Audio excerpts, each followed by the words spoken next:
So Divergent is a huge movie, you know, on the likes of something like Twilight or like, you know, Hunger Games in terms of the expectations.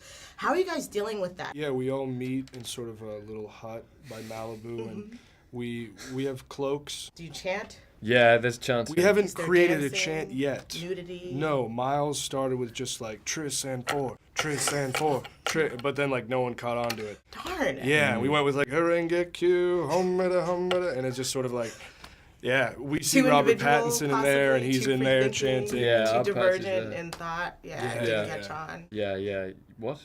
Didn't I don't know. catch on. I just like, you know, because the idea behind the film, which is one of the things I think is really fascinating, is the idea of individuality being sort of the enemy and human nature being the enemy. And so Completely. I'm thinking, yeah, maybe that was a little too individual in thought, you know, a little too free thinking. Well, yeah, I think that is the strongest part.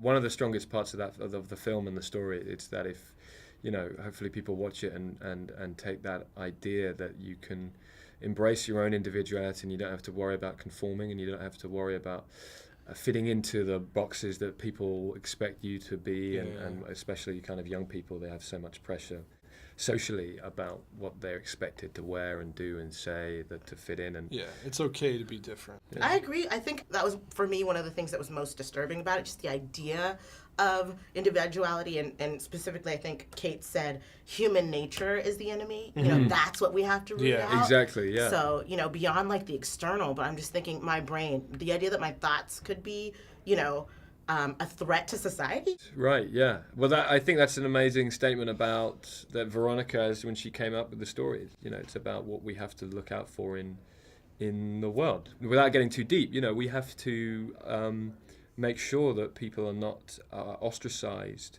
or, you know, put into a corner because of who they are naturally and what they want to be, and the choices it should be their choice to make and not what we expect them to do. Does the fan base intimidate you, excite you, or either? Or does All it of the above. Sort of, yeah, it's exciting. I think it's like humbling, and it's really nice that people sort of care for these characters and the story, and yeah, I think it's mostly cool to see sort of Veronica's story come to life, and people are excited about it. It's the first thing I've done where people have been so passionate about something that before it's even come out, and that is completely amazing. When I meet anyone who's so passionate about the story, girls, guys, anyone, kids, adults, it makes you excited and humbled. Animals, dogs, it's Trees. just great. Trees. There was a Flowers. tree that was a huge Al fan. Yeah, he said he asked Christian to he sign swayed, the tree. He started swaying, and He was called I Willow. swayed I think. back. Yeah.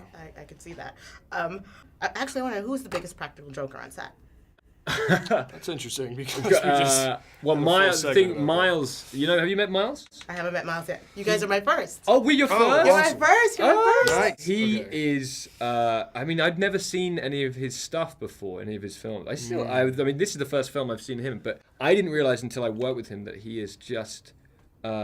He's a method actor, an amazing method actor, and have you seen the film? He plays Yes. this character I called loved it. Peter, who is a complete bully who he vilifies everyone and is always making jokes at other people's expenses and pranking and being mean, and he stayed in character the whole time. So what's the worst thing he did? Just there was one time he just had a big tantrum on set and stormed off, and we were like, wow, that's like Daniel Day-Lewis kind of stuff. Like, I quit. It's Like, over. I quit, it's over. hell with this? And I was like, wow, he's such a bad guy that I just think it's an incredible performance. Thank you so much. Our time is so up. much. Thank you for a great movie. I really, really enjoyed it. It's cool, So thank right? you. It's Yeah. Did you see it yesterday? It actually I saw it yesterday, Okay, and there cool. were actual applause, like, and cheering. wow. And Oh, the yes. wow. During People my loved death? it. Yeah, well, no, I mean, of course, when else, you Right, know? yeah. I mean, that's when it's appropriate, right? Right, perfect. Thank you, guys. You're